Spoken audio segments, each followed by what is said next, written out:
This Yeah, is great. Most welcome. I can see the Gators, so you're up from Florida to be with us.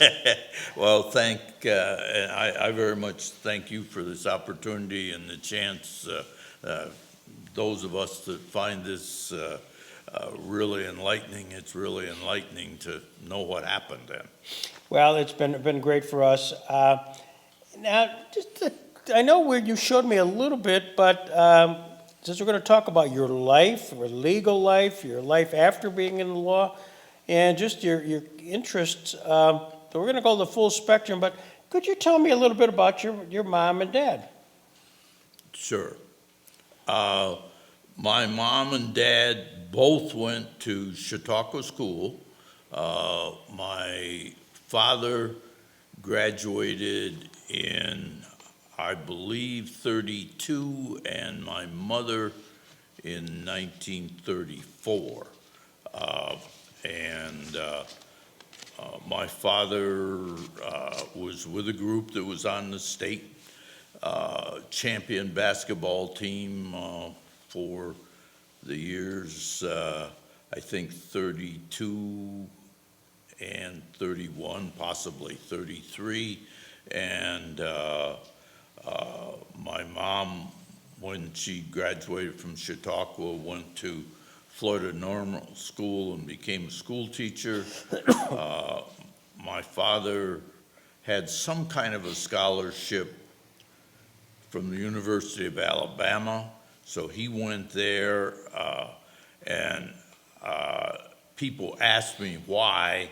I've had people tell me it was the athletic scholarship because last I knew he still had the record for the 100-yard dash and a few other things, and but he did a fair bit of sports at Alabama, but what he really got interested in was the opportunity to learn how to fly and to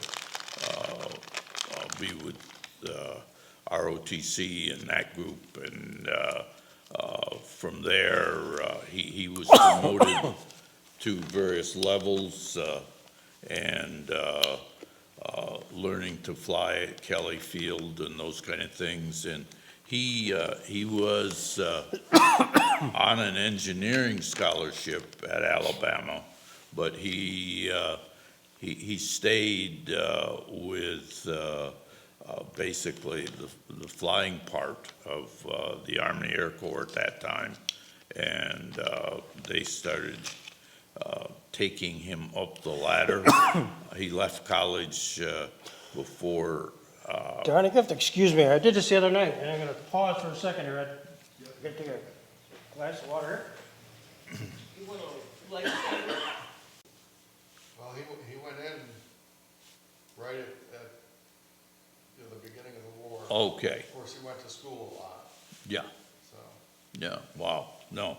Something. And did he feel quite free to tell you about it? He never talked about it. Okay. If you asked him questions, I was fascinated because Sure. the airplane and stuff. Yeah. And he always was fascinated with planes, but he had a lot of interesting stories. Mm-hmm. Sure. The airstrip that he was If you'd like some. Oh, thank you. in the middle of the jungle. He built it in the middle of the jungle. Mm-hmm. Mm-hmm. No, that's unbelievable what they went through. Just for the service. We're rolling, Rick. Okay, so Don, before I distracted everybody here, your dad was at Alabama and a star athlete. Yeah, at the University of Alabama. And, but he really, ROTC,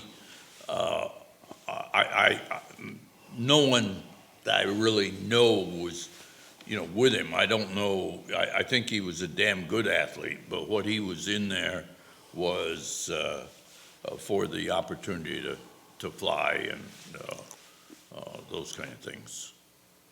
Yeah, and I'm just reading here the article, which we'll get to in a second, which has his history. Born at Northeast Pennsylvania in December of 1914. His father died when he was 12. His mother, at the time of this article in 1944, was living in Chautauqua, married to Frances Whittier, 2 children, a guy named Donnie at 2.5, and Johnny, a year and a half. And they were born in Avon Park, Florida. And Colonel Beckwith graduated from Chautauqua. He was active in the Boy Scouts, a Highway, assistant scoutmaster, and after high school, he entered the University of Alabama, showing promise in high school as a star basketball and baseball player. He won a scholarship in track his second year at Alabama, was independent halfback in touch football, a member of the Scabbard and Blade, honorary military fraternity, and Theta Tau professional engineering fraternity. That's what they have here. Sound familiar? Yeah, yes, but, yeah, of course, I had no direct contact. No, I get. So that's just a little background. And then, tell me about, was he drafted or did he enlist in the? He enlisted, it was right, he stayed with it, and they kept offering him promotions while he was in school. Well, to take the promotions, he had to drop out of school. And so he kept taking the promotions from Kelly Field, and then when they brought him to some of the air bases in Florida, and he finally, through channels, became in control of the fighter base, or it was basically, it wasn't necessarily fighter base, but it was training pilots, and then he, when that was going full blast, he volunteered when they asked him to join the 9th Air Force. The 9th Air Force was the D-Day invasion force. When you're reading about Europe prior to D-Day, you're reading about the 8th Air Force, but as we came into D-Day, they had another set of planes which he was in part of, and that would have been like taking out a lot of the trains and other things going into and through Normandy and into France, trying to both get rid of the Nazis' planes and break up their fighting force. And the day he was killed, August 27th, 1944, was the same day that de Gaulle and Eisenhower entered Paris. Oh, really? So he was very involved in that kind of thing. Have you, now that happened, and it was obviously very personal, have you subsequently kind of researched that whole time period, his whole time log? Did you dig deep into that? Yes, very much so. Yeah. Met the pilots that were part of his fighting group, the 373rd Fighting Group, 110th, 11th, and 12th, and maybe 13th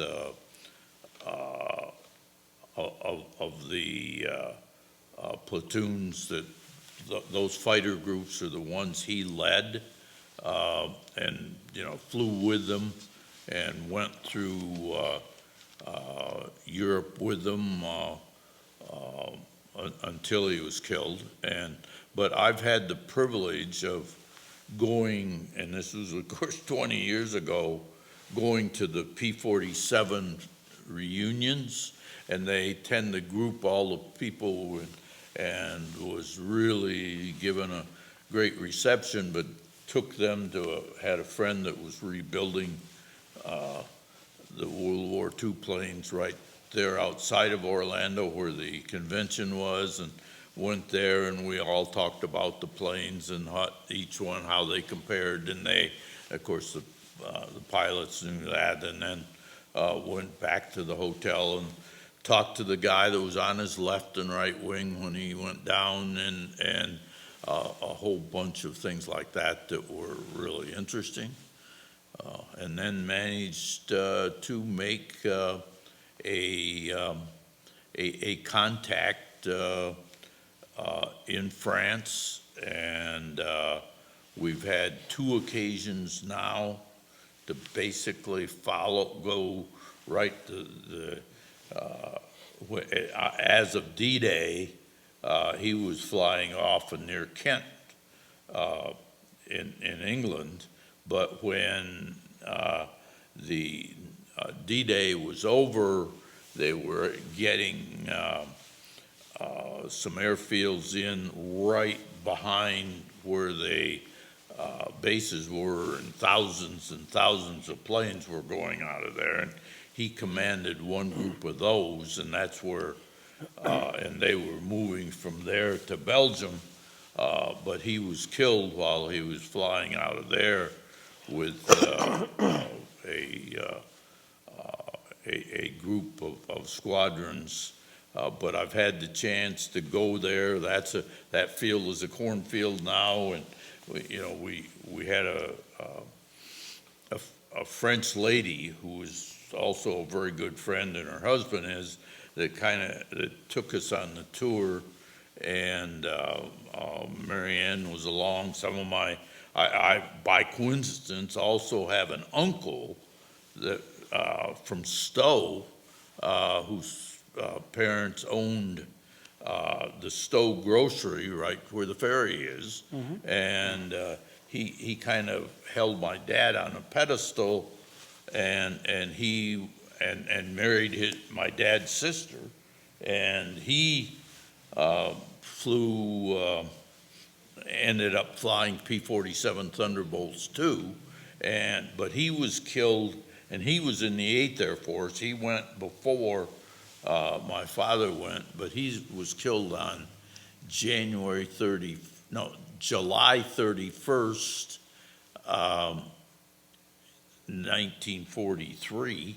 And in fact, you can read an excerpt of that happening. Johnson was probably one of the 4 or 5 most famous U.S. pilots as far as the number. Well, he was part of that squadron, and Johnson tells in his book about we took out this fellow that day, and so it ended up that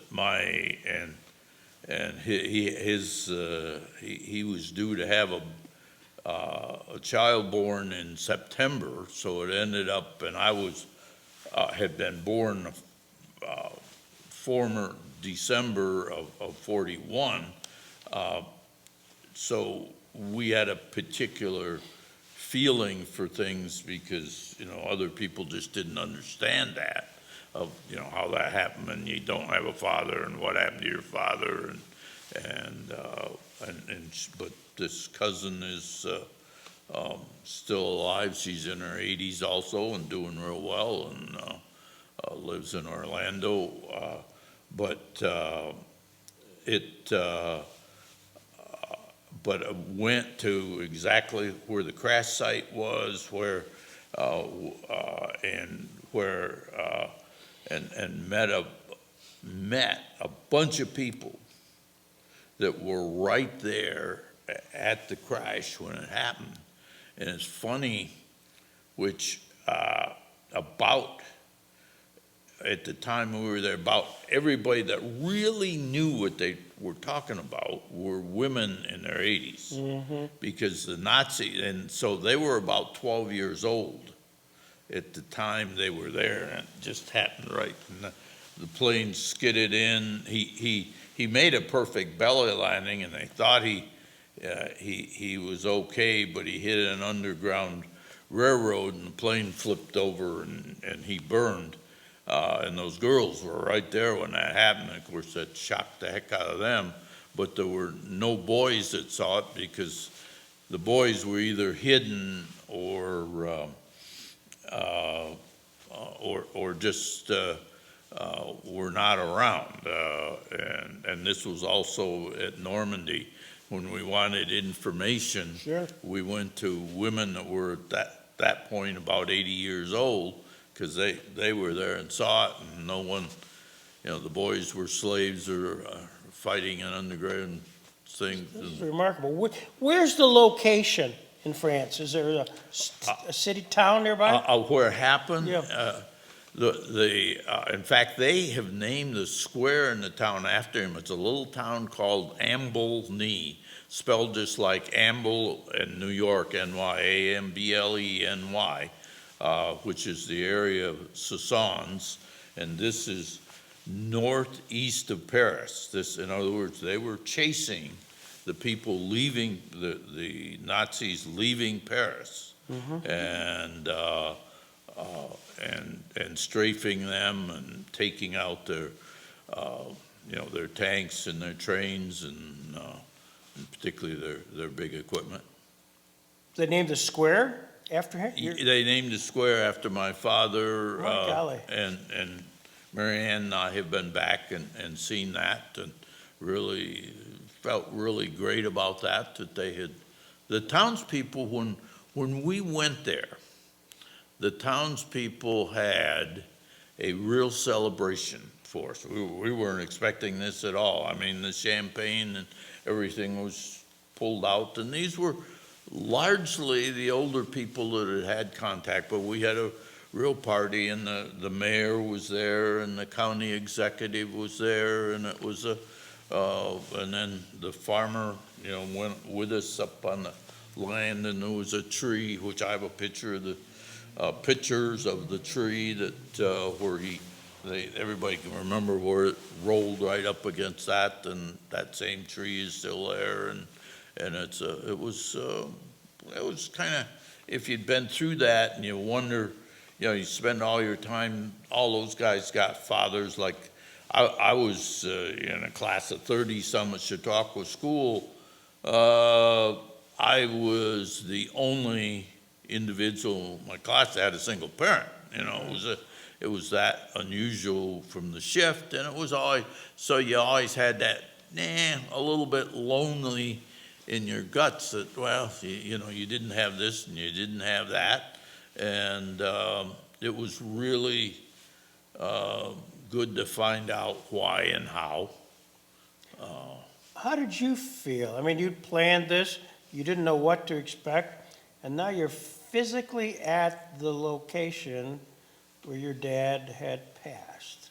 I mean, this has got to be Yeah, and the other thing that really hit, at the same time as I had made a point, I took my cousin and her husband that were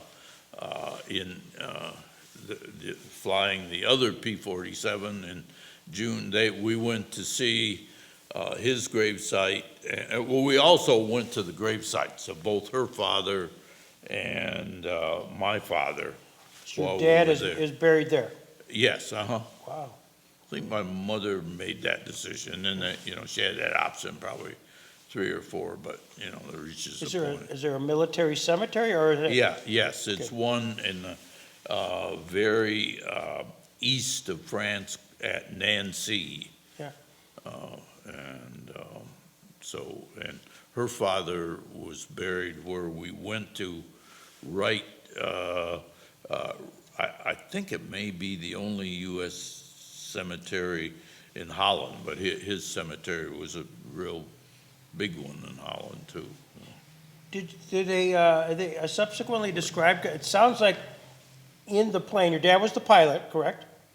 Yeah, they were, P-47s only had one pilot. They were monsters for planes. Right. I mean, they had a single engine that could vary from 2,000 to 2,800 horsepower. Wow. And they were, in fact, of all the planes manufactured, they were the largest single engine, number of single engine engine planes manufactured. I think there were more B-17s or something actually manufactured, but the P-47s were, of all the fighter aircraft with single engines, were the number one, and I would be remiss to tell you how many that was.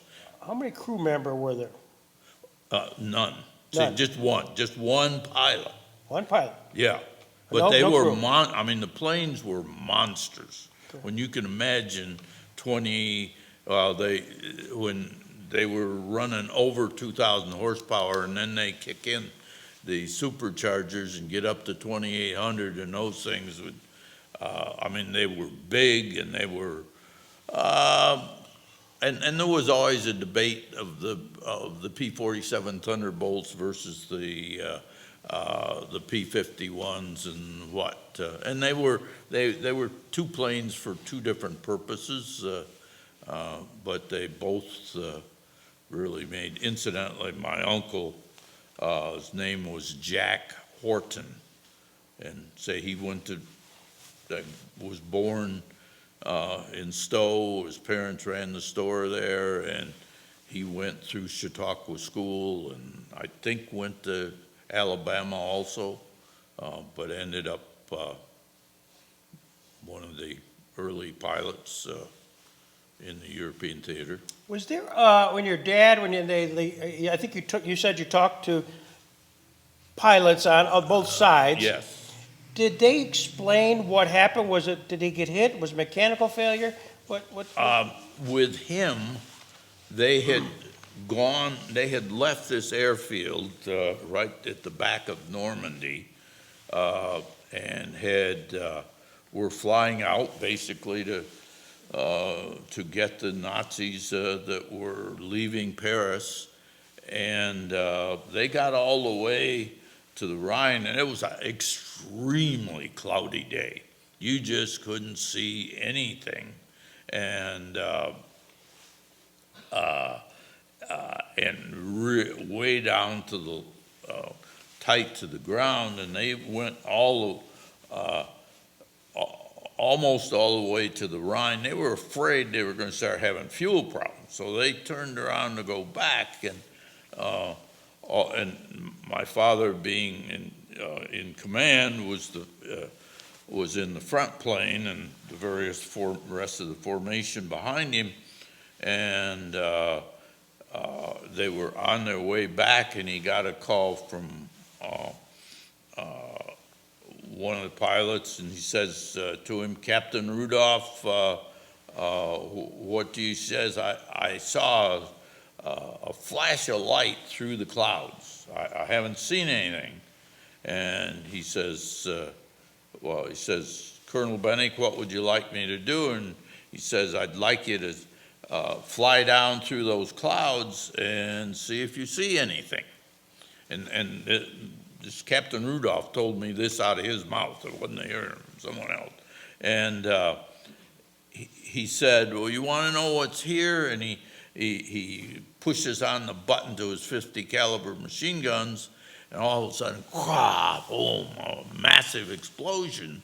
He said, "It's just like this down through here, as far as the eye can see." And they're way low, because this is everybody evacuating Paris in that area, and they're just all screaming in there, and so the group then made several. They were getting moderately low on fuel, but they made several passes, and they had about enough left for one pass, and they said, "Okay, this is our last pass." Well, on the last pass through, and my father was always in front, being the commander. If you traveled rural France and other parts of rural Europe, you may remember the tall trees, tall, straight, almost look like poplar, or maybe our poplar, right along the highways. Mm-hmm. Well, and of course that's where all these were traveling. Well, as he came down out of the clouds, again, the first one wing hit one of those poplar trees, and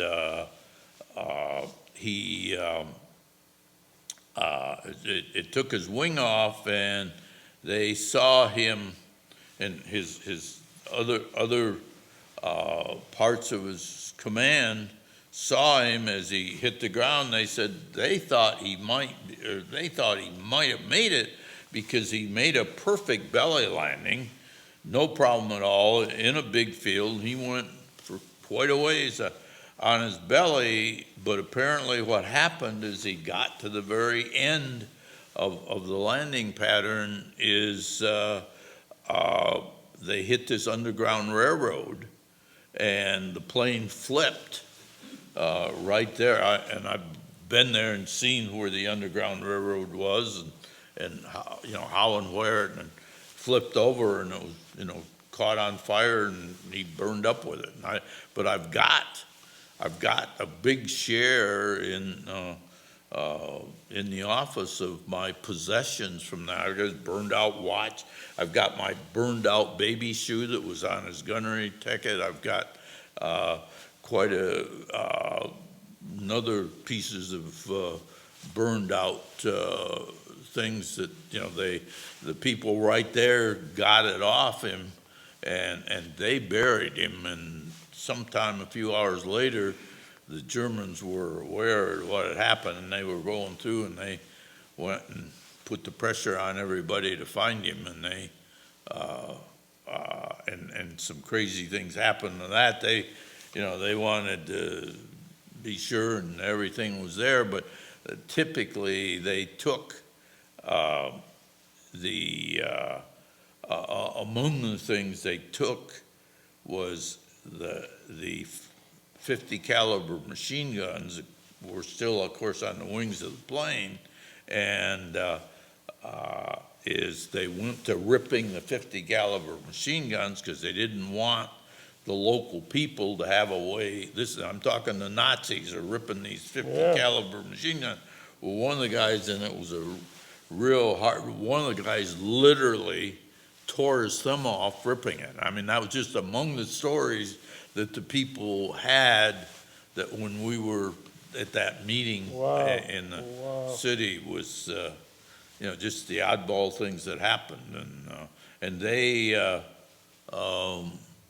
ended up burying him right there with some flowers and things once all the Germans had left. But of course, and that's where the government moved him to his final resting place in eastern France.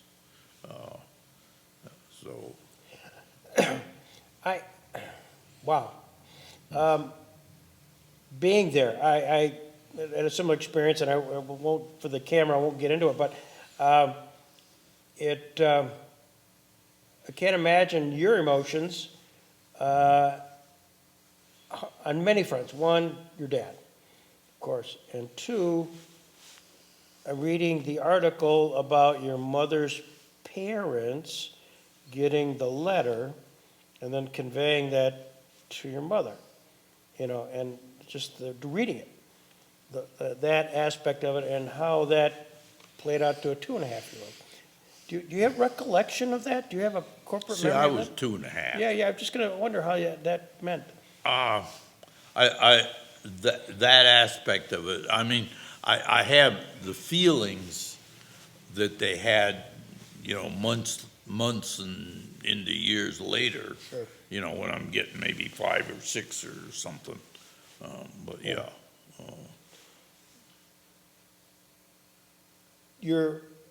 Did it change? I mean, did you move thereafter? You were down in... Okay, yes, my mother moved back, and I'm not, she moved back from Avon Park, Florida, to Asheville, Blockville. Okay. So you came to Chautauqua County. Yeah, and she bought, my grandfather had an apple farm there that he wanted to sell, and she bought the house off the property, and he leased the farm, and then eventually sold it to other people. At what point in your development, and we'll get back to that in a second, but did your interest get keen enough to track down your dad's travails? Was there an it was- aha moment? It was, well, it was like, I always had that feel I'm different, and I I don't have a father to talk about and this kind of thing, or the kids would, be bitching about the old man this and the old man that, and I'd said, man, I wish he'd give him to me, I just remember those kind of things, that, yeah, you felt sort of out of it and different, and so that chance was, when I had it, took it, That didn't mean you had it all the time. I was just curious to really dig in the Mm-hmm. history of it all. And I can't imagine then going to the reunions and meeting the guys who were the Yep. wing guys, that physically talk to them, who had not history knowledge, but some Right. historian firsthand. Right. Did they talk about your dad as a person? Very much so. What's your sense of that? That he was a real humble guy. One of the things they took pictures of, they never saw any other officer. They were in tents at this site off Normandy, and like your stovepipes and things would get loose, and you'd have to go up. Well, he'd go up there and fix his own. Get up on top of the tent and adjust the stovepipe so it would work. Well, they never saw an officer do that, and that really that kind of thing really impressed them. I'm reading the article here. Again, this is a Post Journal of September 16th, 44, that Colonel Bennink went overseas last March. He had voluntarily given up his important post as commandant of the Lodwick Aviation Military Academy at Avon Park, Florida, just so he could get into flights overseas. Obviously, that's a decision to go for the office work, which is comfortable. Things are good. You got two young kids Yeah. and a wife. Yeah. Did your mom ever talk about kind of dad one day walks in and says, "Hey, I feel like I want to be part of the action"? Okay, want to be part of what? The action, in the sense, he wants to fly and he wants to fly overseas, Okay. rather than being working at his post as the commandant. Okay. Yeah, she was very proud of him for doing it. Okay. I mean, I never heard a negative thing out of her mouth about him. She really held him on a pedestal, and she never remarried or anything. She had a fair number of suitors, but there was just no other man that could match him in her mind. You have some remarkable pictures, which we will drop in when we do the interview Okay. of your dad. So you're back to Chautauqua County in Asheville. So is that where then you stayed, your mom stayed, and you went to school? Yes, we were literally in the Panama district where we went back to, but and I did go 1 year to Panama, but she pretty much, and I didn't like it because it was farther away from home, but she insisted to go to Chautauqua School rather than Panama. Yeah. And it just was, but she was teaching at Chautauqua too, also. And so she's teaching at Chautauqua, which made it easy for you. Did she drive you in? Is that how that worked? You didn't have to bus in? Well, it was I wanted to be home and doing things, and she thought I'd better schooling, or that's what she told me, but, so, but Well, let's walk you a little bit through. You graduated from Chautauqua High School when? in '59. You graduated in '59. Um, Then what did you decide to do? What's next for you?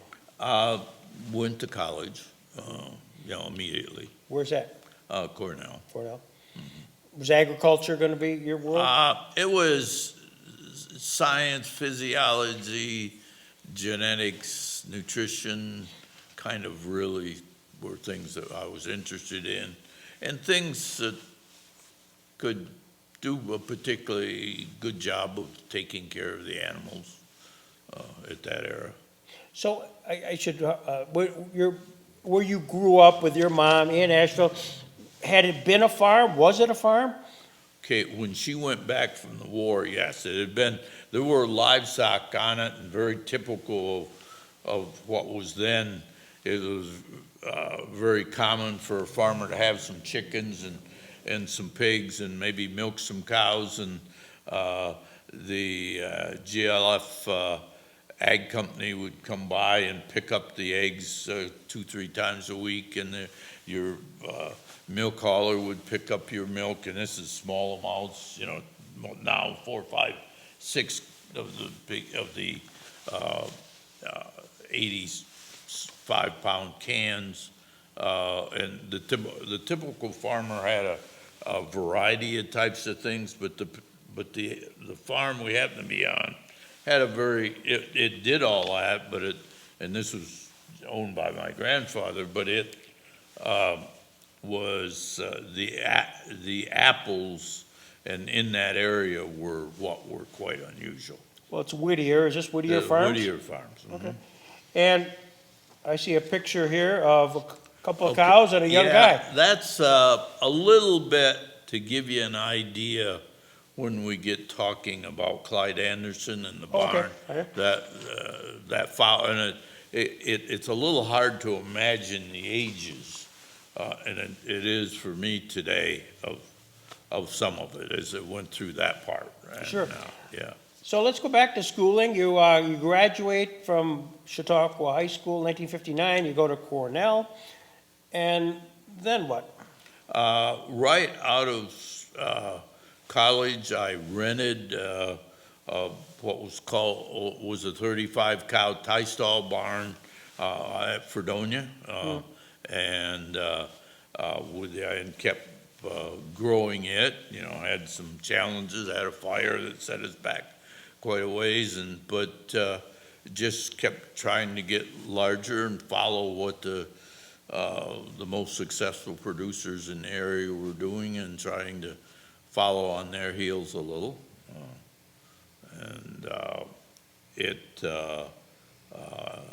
And then when we basically had the farm in Fredonia, we moved to Asheville. There was a farm there that had been handled by people with quite a lot of money. One of them, you may know, her name was Ruth Jackson. Yeah. She was part of Pittsburgh Steel, but she lived up there and she loved the cows, and she was quite an elderly lady when she rented it to me. And then I found what was really important was getting the right kind of soil, and in this part of the world, Chautauqua and so forth, it's a gravel soil, and I found a super plot of gravel soil outside of Clymer, and managed the owner of it was really accommodating, and just really helped me to get there. And he had nothing but an old stagecoach house that was quite fascinating in itself, but that was the only building there. I was going to have to build all the barns and things, and so was phasing into that in about 1968, 69, and in the 70s. Yeah. I mean, I knew you as a lawyer. Yeah. When did this come as part of your life? Okay, 12 years after I was out of college and was on this other farm, I was doing too damn much, just trying to accomplish too much and do what the others, and was, ended up getting divorced, and just some things that were my fault from just pushing too hard, and I ended up saying, okay, I'm gonna keep the number of people I have and cut the cows in half, and I'm just for the hell of it, I'm going to law school. No, had absolutely zero intention of ever practicing. Just needed to get out and see how the other half lived. I had very little contact with the law, and so it kind of interested me, as how am I going to be able to learn to do this, and found a law school that was shut down every September, which I desperately needed for getting the crops in, and just decided to do that, and it was 135 miles away, so I was getting home on weekends, trying to help some, but then get back to school, but then be at the farm the full month of September, so we could get our corn Was this silage. Cornell? What? Where did you go to law school? Went at Cleveland Marshall. Oh, Cleveland, of course, sure. Yeah. Yeah. Mhm. Good school, good school. Yeah. So you went to Cleveland Marshall, I mean, really on a daring yourself. Yeah, And then you finally graduate, yep. and did you have any sense that you might practice? Almost none. I thought, maybe a little, and once in a while, I'd have a buddy get in a jam or something, and I'd said, geez, I'd like to maybe be able to help him out, but I need to keep the farm going. But and some good friends of mine had basically Art and Lucian as their consul, and they kept saying, damn, I wish you'd go there and help some. And they called me up, and they were smarter than I was, so much smarter. They talked me into practicing law one day a week. And I don't have to tell you how long that lasted. So then it was just, I was just smothered, because every time a cow was having trouble having a calf, I was doing court. And if you're going to do things right, you can only do things one at a time. And I practiced here for 3 years, and I liked the practice, but I also liked the cows, and I knew this combination just doesn't work. And I happened to be in Florida, exactly where we are now, on a case, a guy in a bunch of trouble down there, and went down to work on that case, and I said, geez, man, this is just perfect. And it was, so I call up my wife, Marianne, and she, and told her that, and she didn't begin to believe it. And she was in the middle of buying a kitchen. I said, whatever you do, don't buy that kitchen, because we're moving, and she didn't believe me, and I got home, and there the kitchen was all bought, so, but we from then on, it all progressed in a straightforward fashion. So just so the law practice, you were here for about 3 years. You're affiliated with Bailey and Ledestro. And some real good, one of the guys that I think was always underrated here was Bill Duncanson. Yes. I mean, Bill really helped me immensely, and he was so different. He had done all his practice as a defendant's lawyer in a real tough part of New York City, and he was really good at it, and he really helped me a lot, and we were really close friends. He had a few head of cattle. I could help him with his cattle, and he could help me like hell with the cattle. And then Mike Goldman was there, and Mike was sure a good buddy, and we had certainly some other, oh, help me. Woo-hoo, it was your city court judge. Sam Mancuso? Yeah, yeah. Johnny Red. John, yeah, and I used to take he and another young lawyer out some on particularly night cases and try to split it up so we'd each have a part. Some lawyers would complain fiercely about that, but as far as I was concerned, it was helping them train, but it was, but made a lot of good friends, a lot of, good contacts. Was it, did Art and Lucian have you do litigation work, or did you do real estate, or was it a general practice? Probably 90% was the stuff that was walking in my door. Yeah. Yeah, and my wife particularly didn't like that at 6 in the morning. Oh, so they come see you in Clymer? Yeah, Oh, yeah. yeah, no, I didn't get in the office here 10, 11 most mornings because I had appointments at home, and probably did a lot of tax work. Ah, Largely one farmer selling his farm to another, going out of business, trying to set it up that it would be advantageous to both tax-wise and get and that kind of thing.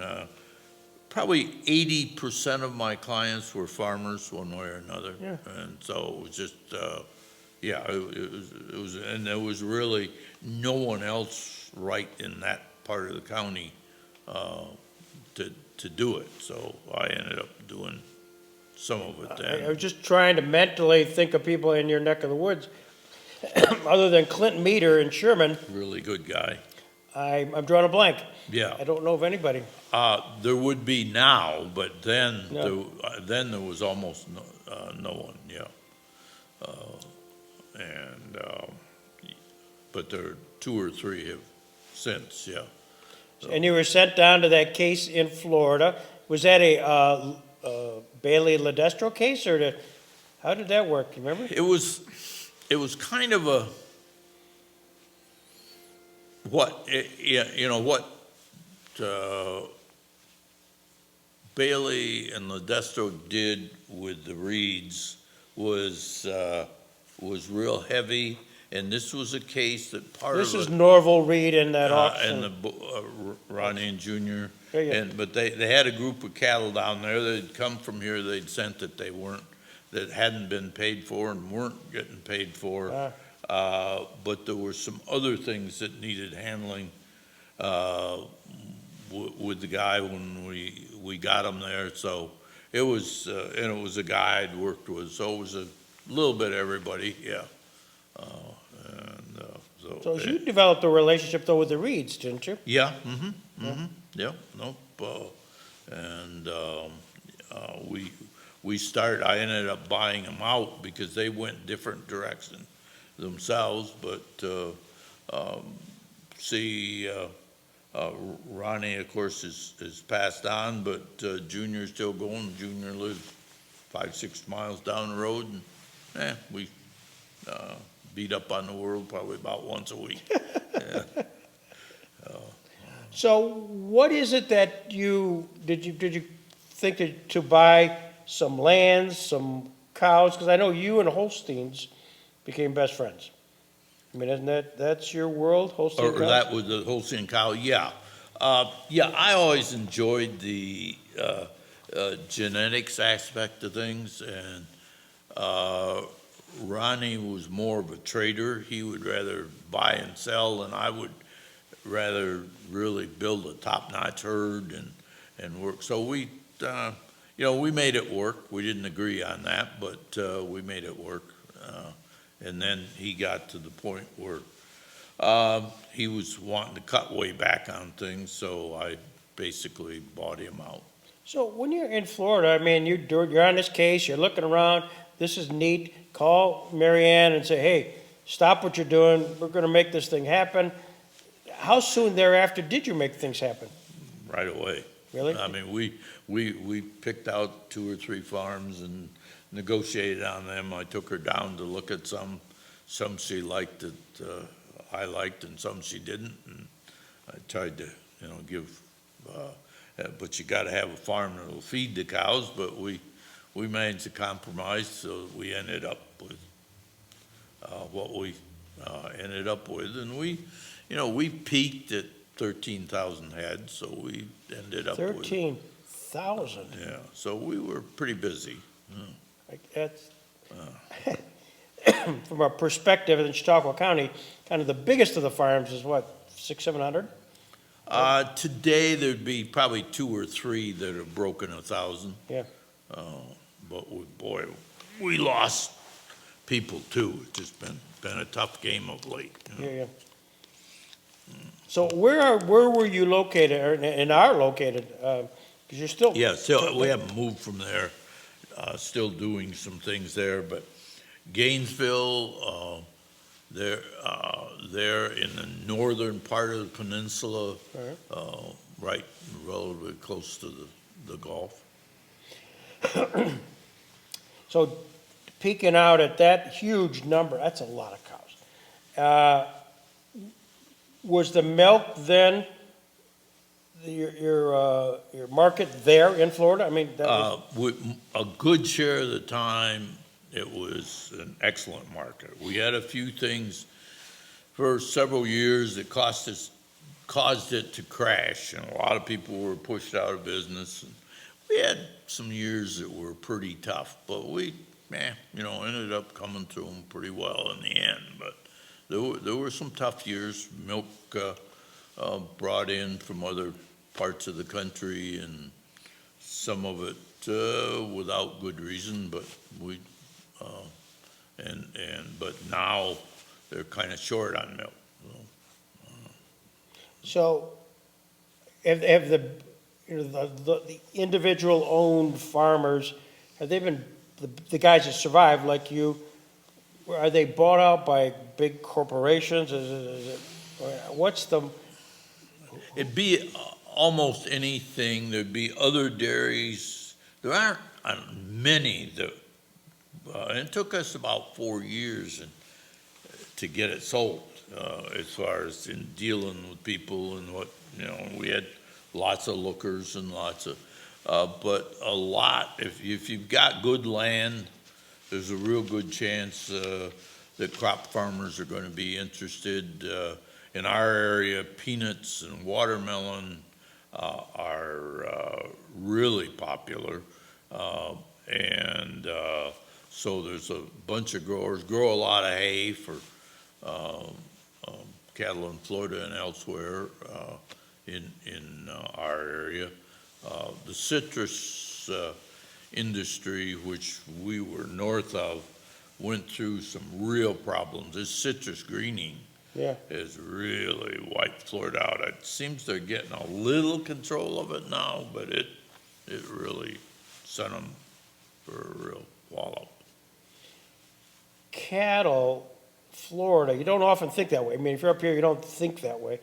But I read someplace where you're like the second or third largest cattle state. Yeah, the way they state it, what Florida's been is a lot of mama cows, a lot of, there haven't been a lot of feedlots there. There are getting to be some feedlots now, but the big numbers have been, and a lot of them would have been the Brahma cattle with the floppy ears and things, particularly the farther south you got, and but Florida has had the most cattle, at least east of the Mississippi, of any state for a fair number of years. I'm not sure that's true today, but there's still a lot of cattle in Florida. Just, I mean, again, Yeah. to the layperson, and I fit that category. Let's flip here. Let's flip, because I know one of the driving factors of you coming here today was to talk about your friend Clyde Anderson and his relationship with Jackson, and your relationship with the stock farm. So let's kind of go back a little bit. You're living again in Asheville, and Blockville to be specific, Blockville, but yeah. The home of Rollerball Speedway, yeah, okay. unrelated. So how did that all connect? Connect me. Well, I was so young that I don't know how a lot of it connected, but and I don't know if Clyde Anderson, who was a real nice guy, don't ever take that away from him, whether he really would like to have gone out with my mother or something, but he would, and I mean, I was really young when he was picking me up, basically all school days off and all work days, and I literally went out there and did the farm work that the big guys were doing, throwing the hay and riding the combine, and this was a combine at that time was pulled by another tractor, and you filled up the bag with grain, and you had to do what was called a miller's knot to hold the grain in it, and it took, there were a lot of men couldn't do it. It was just, and so a good share of it, and at the barn, Let's pits of talk a little. First of manure. all, I think we should put it in context for the camera. The barn is the stock farm. We would know as the stock farm, and historically that was owned by Robert Jackson, Elmer Selstrom, and Crawford Barger. Oh, who was the second one? Elmer Selstrom. Okay, I've heard that name, all So right. those are the three. Jackson owned Okay. 50%, Elmer owned a quarter, and Crawford Barger owned a quarter. That's how, Okay, things you know. okay, That was the ownership structure. okay, Subsequently, Jackson sold his 50% interest to Elmer and Crawford, and they owned it at the end. okay. You're telling me things that, yeah, other people haven't been able to or something, because and I heard it on one of your tapes that it was Crawford Barger and Clyde, and or Crawford Barger and Robert Jackson, and I hadn't known that. But what kind of happened is anyhow, Clyde Anderson would pick me up on the mornings, Saturdays and Sundays and holidays and things, particularly if there was a lot of work to do. And I'm talking, I don't know, 5, 6, 7 years old. I mean, it was, but got to doing it early. I don't think I ever got paid. That is immaterial, because I got a sensational amount out of it from what I would have had otherwise. And man, the last thing I wanted to be doing is standing around not doing anything. I could remember hitting periods like that and being bored to death. But so, learned quite a lot from them, and used to, Crawford Barger and Clyde Anderson used to particularly like to trade cows. And so they'd usually throw me in the back, and I'd go ride with them while they were trading cows. And then that was really worth a lot to me, Wow, yeah. But they were, at the time, they had a boarding, they boarded horses at the stock farm. They had basically people, if they wanted to go horseback riding, could, make arrangements with the farm in so many hours, and they go out. And I can remember a couple of cases of people getting hurt pretty bad. A gal with a broken shoulder and things, and he had some they were real characters, really good guys, but kind of real ruffians. and I didn't know anybody would know who I was talking about when and actually, essentially the only time I've ever talked to Daryl, give me Daryl's last name? Braley. Braley. And I'm sure we're going to get together more because we were kind of both astounded what we had to tell each other. But that there were people there was a guy by the name of Huff, who was a real guy, was really good to me, and we got along real well. But he was tough and a ruffian, you know, and how that Daryl knew him is he had a couple of bars right down just probably as far as you could throw a ball from the stadium. And man, if I'd been practicing and knowing that guy was there, I'd sure gone over to see him because he was quite a character, and you know I liked him and that kind of thing. And but we'd have our own little rodeos out there it was a covered barn but open, and I got hurt pretty good a few times, which it was okay. I had one time, I was in the 4th grade, when they brought in a pretty mean horse. And I kind of had a little bit of a reputation because nobody cared much as that I could ride anything. And so I jumped on him, and the damn horse, you know, went to get ready to buck, only he jumps up and falls right over on top of me. Oh my God. So I end up getting the saddle horn right here, and it collapsed the lung and a bunch of stuff, and went on. But I heard later, maybe a month or two or later, that Huff got on him, and he did the same thing to him, but it didn't hurt him. But he was a pretty rough-tugged guy, and say Daryl knew him, but it would been, and there were some, you know, used to ride bulls a fair bit and do some things that just not would not be permitted by everybody under all circumstances, but had some folks around there training horses for various people. There was a guy, and I've heard his name mentioned several times, real nice guy by the name of Mike Hines. And he was really good to me and was training me how to ride for horse shows and this kind of thing. You know, I never had anybody take an interest in me and like that. But it ended up that I had a hernia, and the doctor told my mother that he wouldn't let me, you know, he wouldn't give me permission to ride in these horse show events. If I had a hernia, I was going to have to get it fixed. God, I was scared to death of getting that fixed.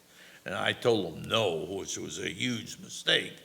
And in fact, I should have gotten the damn thing fixed when I collapsed the lung, you know, and do it all at once. But I was just too, I don't know what.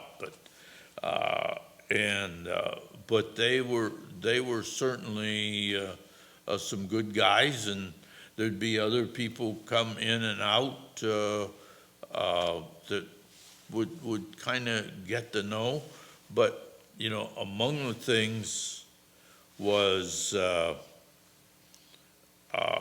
as I got older, and I think they were planning, they didn't really get me in on the plans, what was going on with the barn or who owned it. I was fairly sure that Clyde didn't own it, but I knew Crawford Barger quite well because I rode around enough with he and Clyde, you know, looking at cows or catching cows or whatever. And this was, you know, this was something that was just in Barger's blood that he kind of had to do. He had, you know, money like it was, and I'm saying that, but it just everybody knew it, and of course owning Flickingers and things did. But and as time went on, I guess it reached the point where they sold the property and they were getting ready to tear the barn down. And it was like, and some of the things going on in farms around the neighborhood, I ended up, I think they didn't need me anymore because they were going to tear the barn down. And I ended up working for other people, but you see those pictures I gave you. Yeah. And I didn't, I don't have any pictures, and I mean none, of that time at Chautauqua Stock Farm. But I think I asked for a Christmas present for my mother, and I think it was Christmas or birthday, they're about together for me, and for a Brownie Hawkeye camera. Mhm. And that was probably when I was 8 or 9 years old, maybe 9. Well, from then on, I had that camera and I took pictures all over hell. But at that time, apparently, the whole thing had split off with the barn going and those kind of things. I don't have any pictures of that, but like those pictures are probably a year older. It shows you how young I was, Yeah. what I remember, but I could sure remember the people because they were quite a bunch of characters and they were good to me. Let's talk about the stock farm. You hear about it.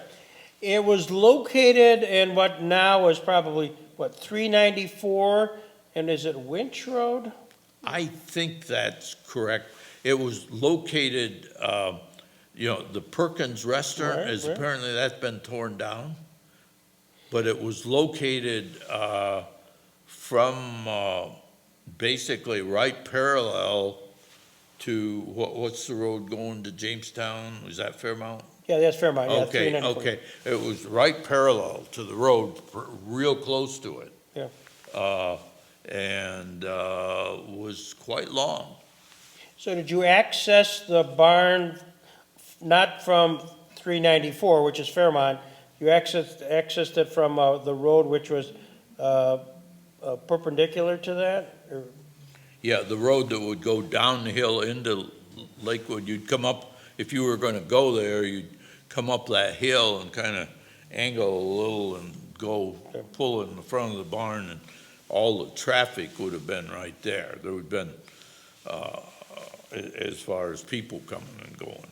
So the actual plant, the physical plant, the stock farm, what did it consist of? Was it just one big barn? And they had about 100 acres, as I remember. They did a fair bit of haying. There was some woods there, and there was a track where they trained and worked horses on up behind the barn. And the barn itself, was it, I'm envisioning standard barn, a lot of stalls and just a kind of common area and maybe hay in the lofts. Was there a ring at all inside the barn? The ring was outside. Now, Outside. where we, did our bull riding and bronc riding, and that was in the barn, because there was a fairly, you could ride like if it was a bad day or something. And it's a floor that might have been about as wide as what's were between, and maybe 4 or 5 times as long.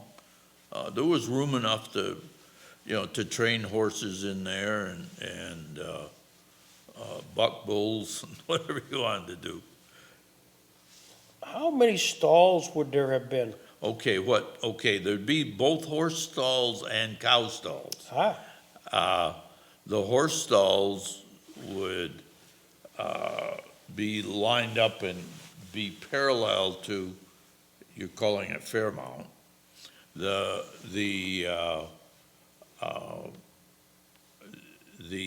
cow stable pretty much went back of where the horses were, pretty much would have been perpendicular to Fairmount, but these cows were tied, in tie stalls or stanchions of some kind.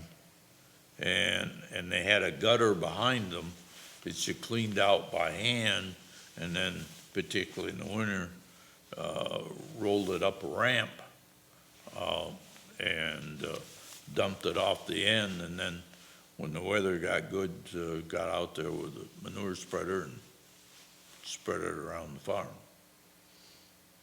Always a great smell, always a great smell. Yeah, I had we had horses, so okay. that you was our had job, all- Saturdays, Yeah, clean it the was stables. okay, you knew all about And pitching. it cleaned your Yeah, nostrils, that's right.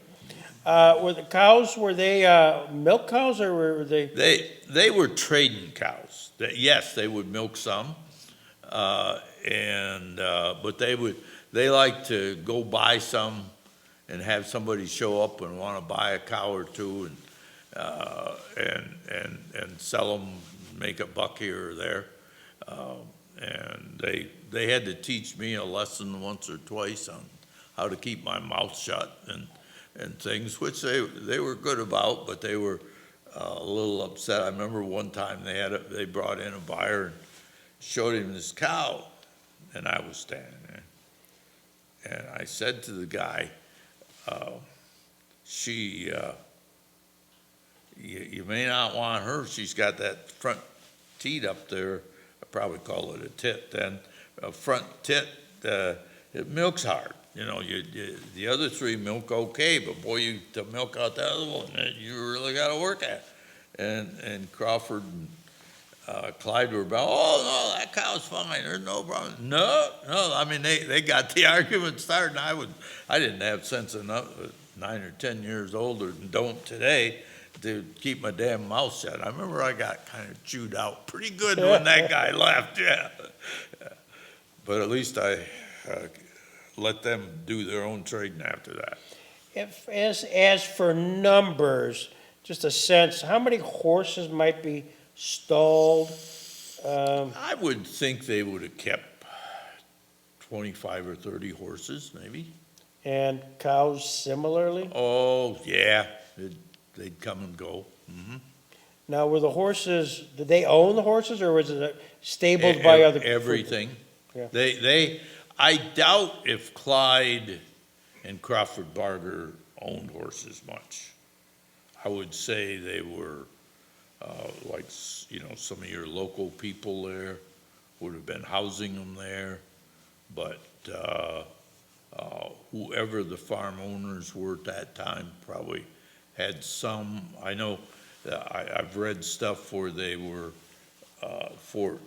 where Jackson and Clyde were apparently communicating on sending horses to Washington and bringing them home. Mm-hmm. And that apparently Jackson and maybe some family members would come up and ride once in a while. Mm-hmm. I didn't know Jackson from Stalin, so at that age, who they were talking about. I think can remember, the things have fit in a little bit of law school between. I think I can remember Jackson on the farm once. I think did he tend to drive a Cadillac? Yeah. Okay, I can remember Clyde telling my mother this real special guy was going to be here tomorrow. And he was bragging him up about all he was doing and this kind of thing. And he came, and I, like a nosy little kid, had to go out and see who the hell this was and what the deal was. And they were talking. I remember a guy sitting in a Cadillac and Clyde talking to him from the outside, and they weren't paying any attention to me. I wasn't trying to get anything, but I was trying to put the guy in perspective,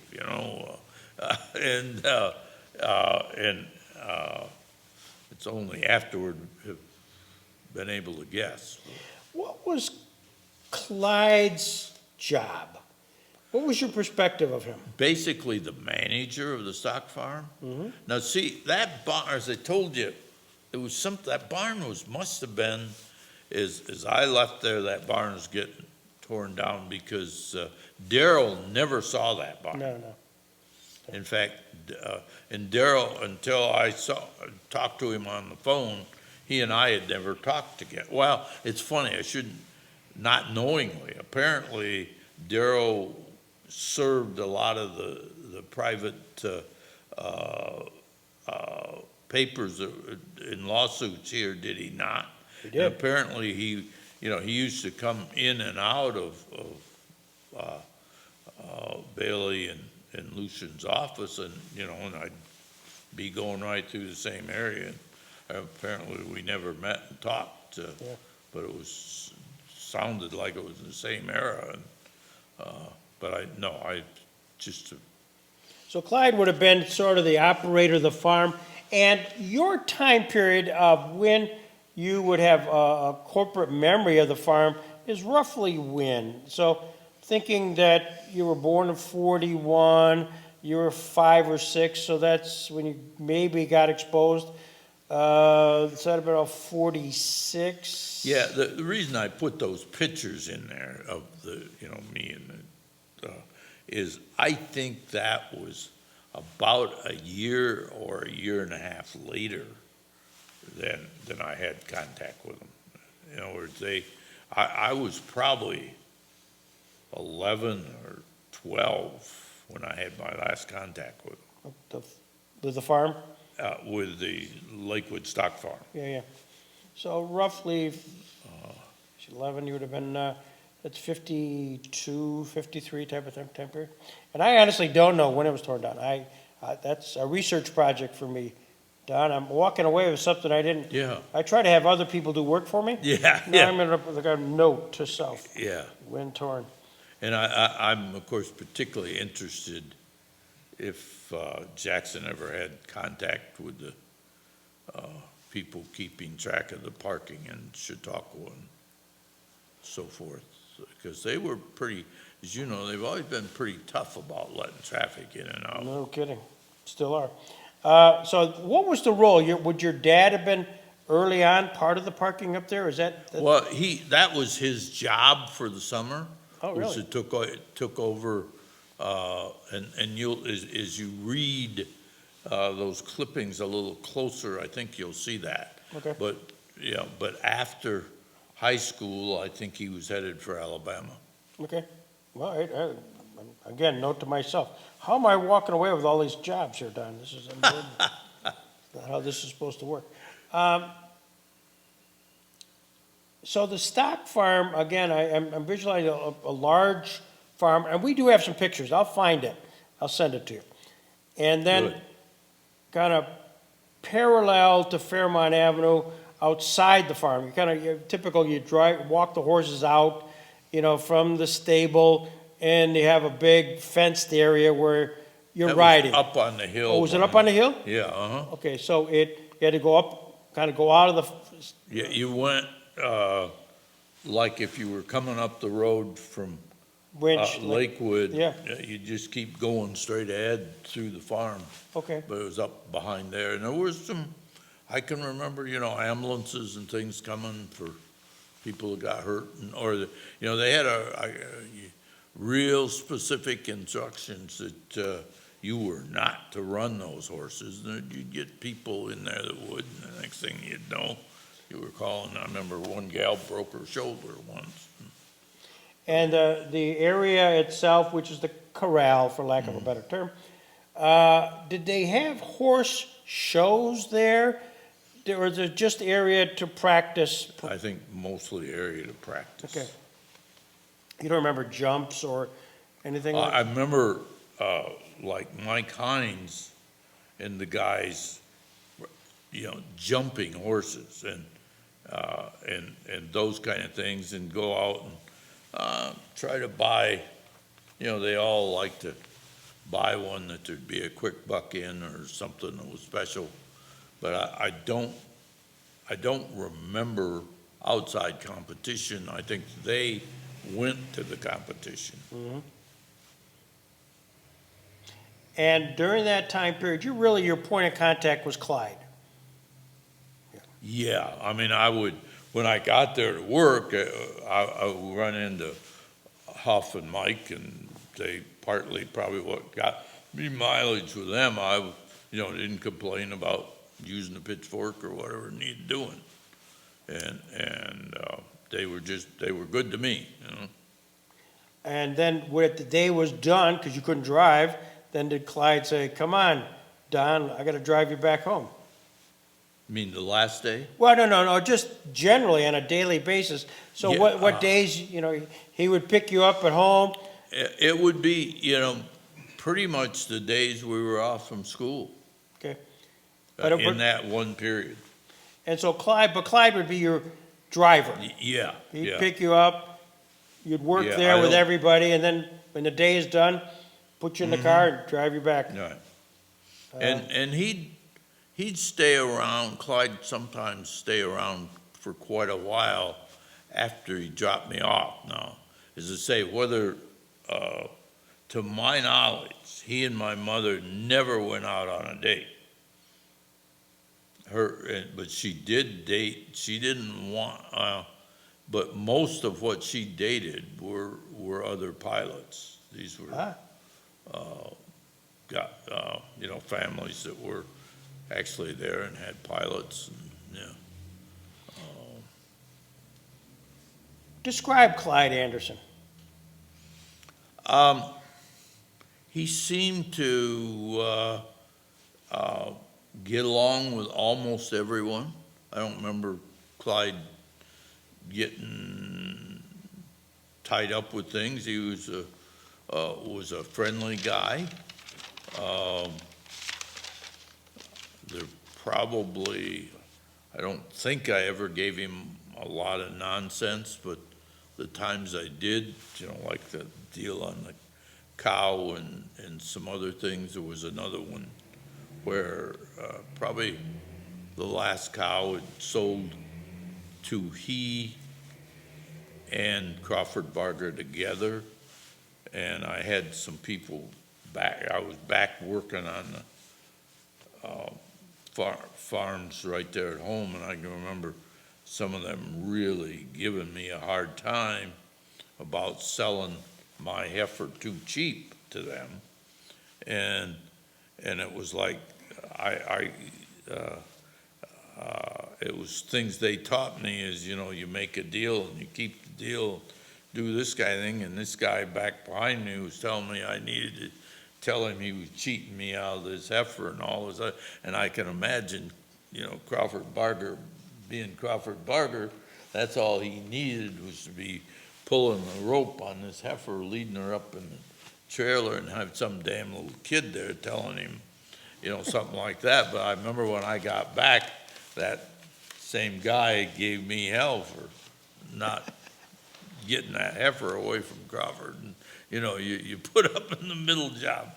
But I don't think we had, I think maybe, and I haven't thought it so much before, but I think that incident of taking that last heifer I had, which I wanted to sell her because I wanted to buy some purebred heifers, and the way I behaved may have been what cut us off, that they ain't got time to mess with that,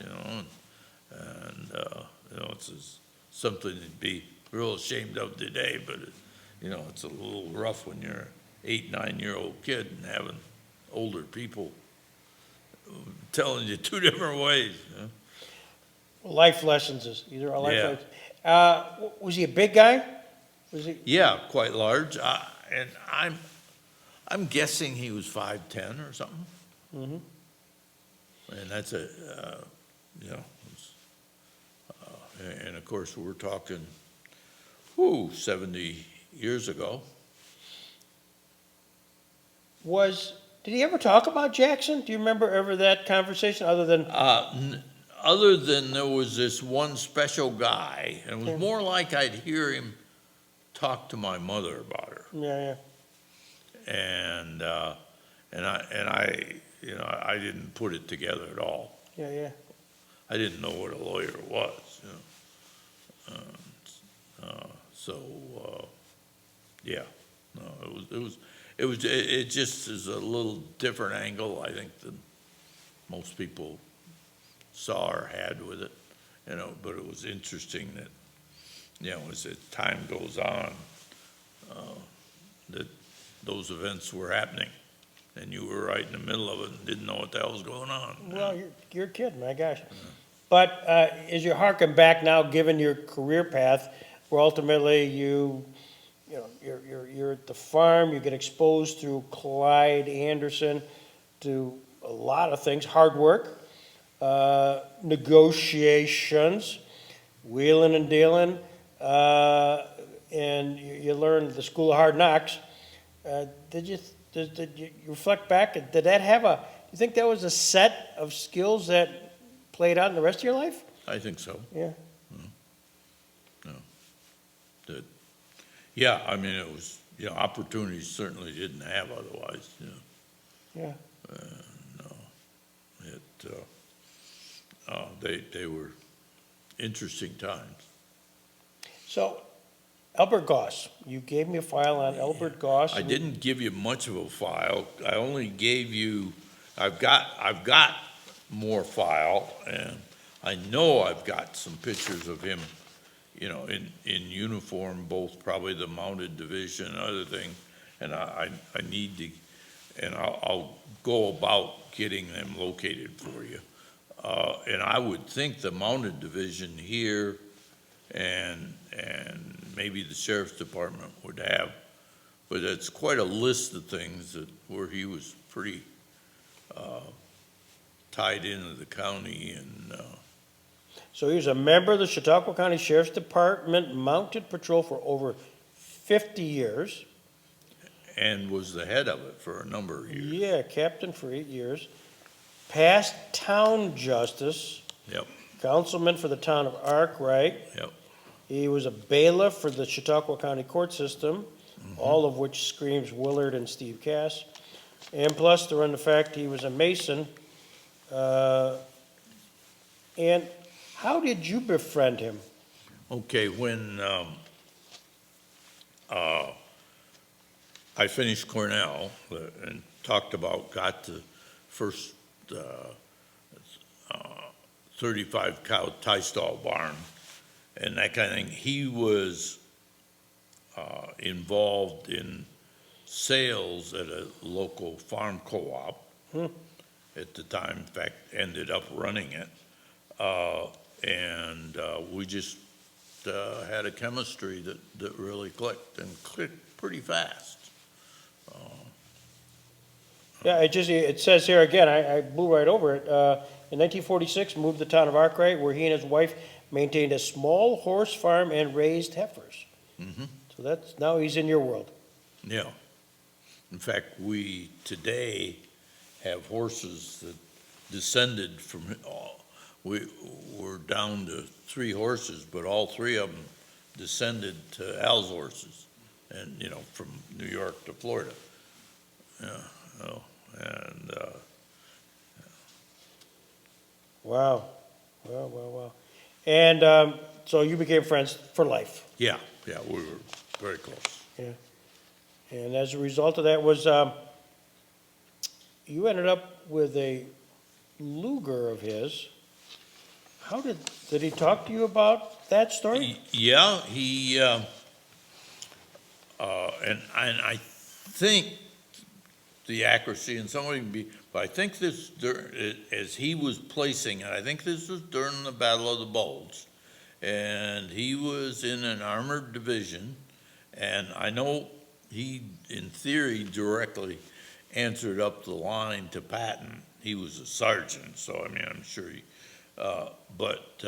he ended up someplace out in a forest, and he and this German officer were trying to take each other out, and Al eventually got him, and I think the date that's on that Luger certification there would not be much after when it all happened. Do you see a date on that? I do, but this is on November 23rd, 1945. So the war had ended by then. Okay, Yeah, so- okay, yep, And it talks about, I've okay. never seen anything like this. This is unbelievable. okay. And just what I'm looking at for the camera, dated at the date I gave it.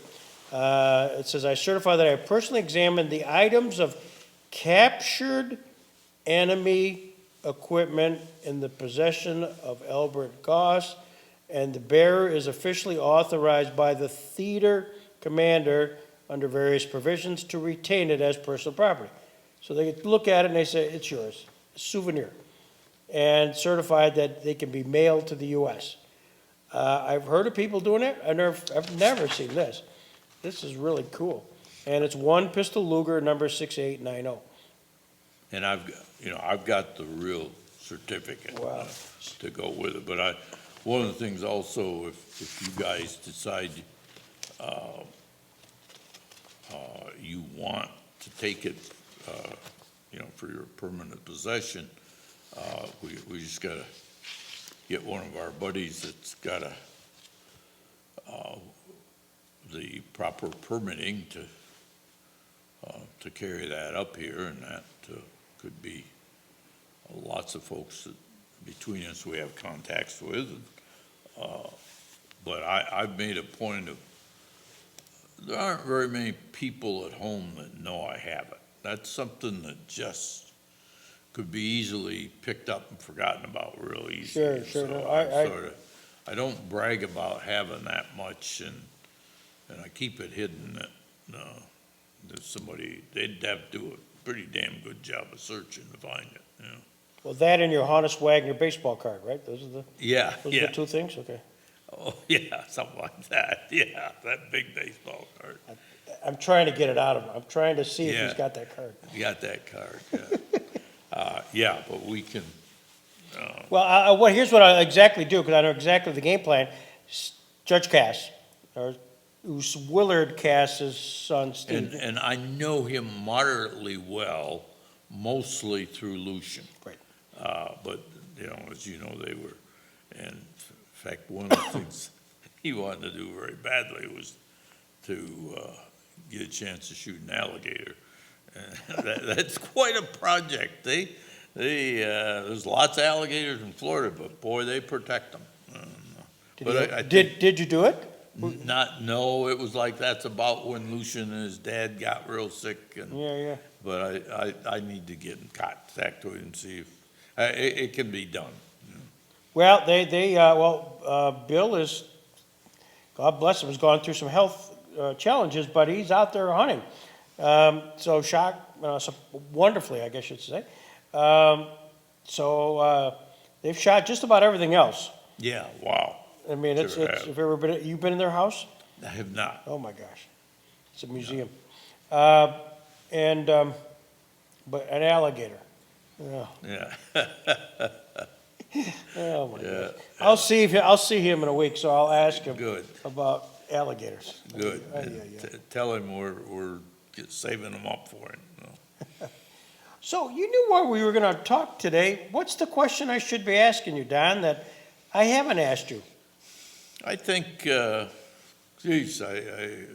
think we've got into it pretty well. Yeah.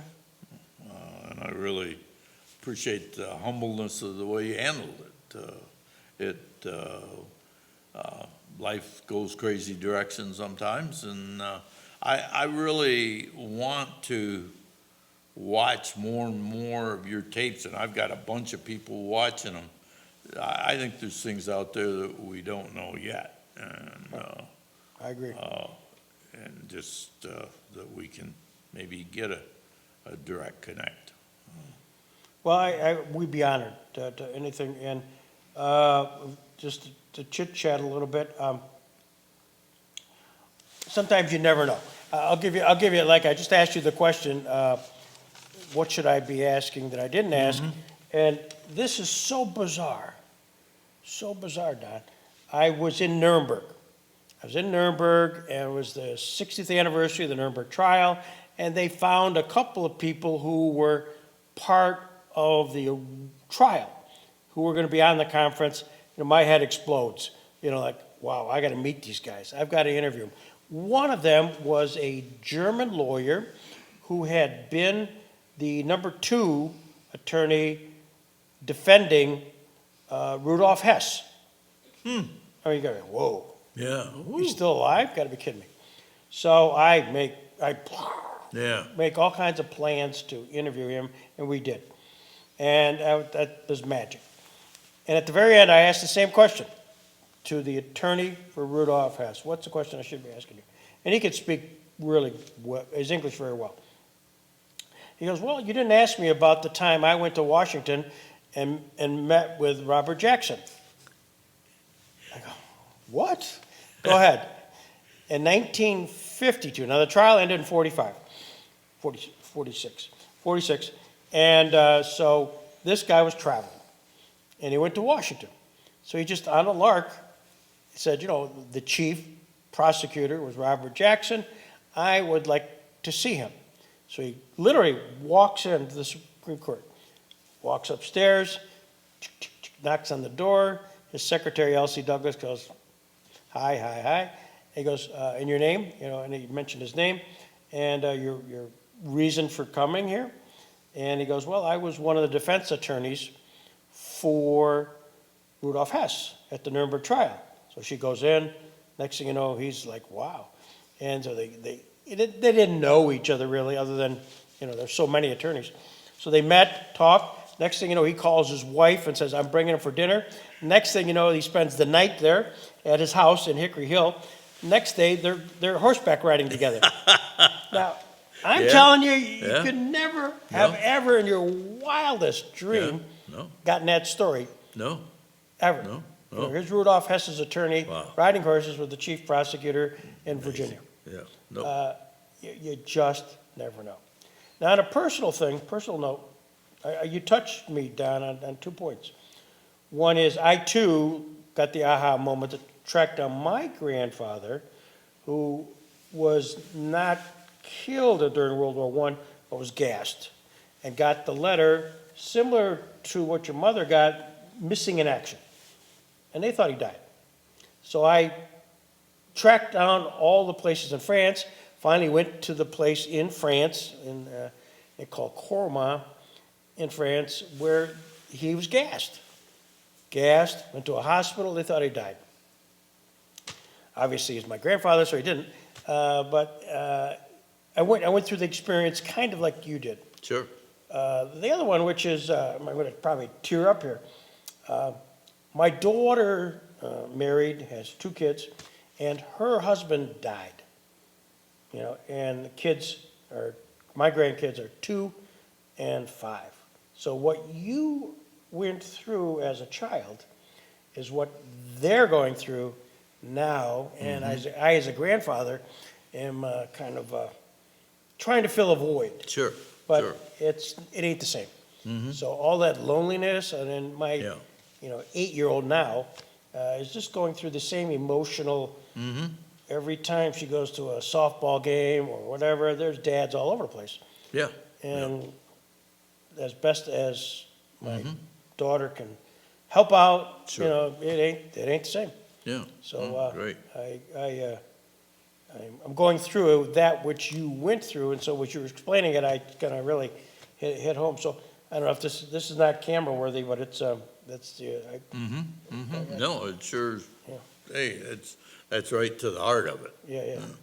So it's magical. You're magical, Don. I'm so thrilled you reached out. Well, thank you. I really. Well, you folks are, wow, what you've done here is beyond belief. And, Jackson would be so much better known if various events had happened at various times. I mean, for all the guy accomplished and all his talents, and how it went back and forth, it's surprising how little people understand it. And when many of them get a chance to, boy, I'm trying to build a little bit of a library of things, and I've got friends that are, taking and reading this book this week and bringing it back, and if you remember when you got a hold of me in Florida this week, the guy that lives, well, actually married to one of the Reeds, but his family was the family that started up Peak and Peak, and Babcock. Yeah. And They owned a lot of land up there, didn't they? they did, I don't think, but he, he will be here summers and down there winters. But if you're looking for somebody ever to go out and do some investigating, like some of the things you're saying. Well, we do, yeah. Yeah, you wish you could do. This is a guy, he'd do it, and it would thrill him. Well- If you ever want to, We have a lot of that stuff. Jackson represented in Clymer. The Neckers, there was a bank there in Clymer, and he represented Elbert and Neckers. And there's some stuff which we have found out about, the Cafflishes and the Neckers and lawsuits that are up in Mayville and all of that stuff. yeah, see that, yeah, he's related to, his mother is a twin, and her twin sister is a Catholic, and but I mean, he's, very close with that family, Anyways, it's been fun because there is a whole Jackson connection. Right now, we're doing, we found the homestead of Jackson in Spring Creek, Pennsylvania, which is just over the border. And spending the last many years kind of getting cleaned up because the house is there. The foundation's all there, the barn is there. We've learned more stuff about it. We got archaeological digs, we got all kinds of stuff Great. going on. And what is really a postage stamp in Pennsylvania.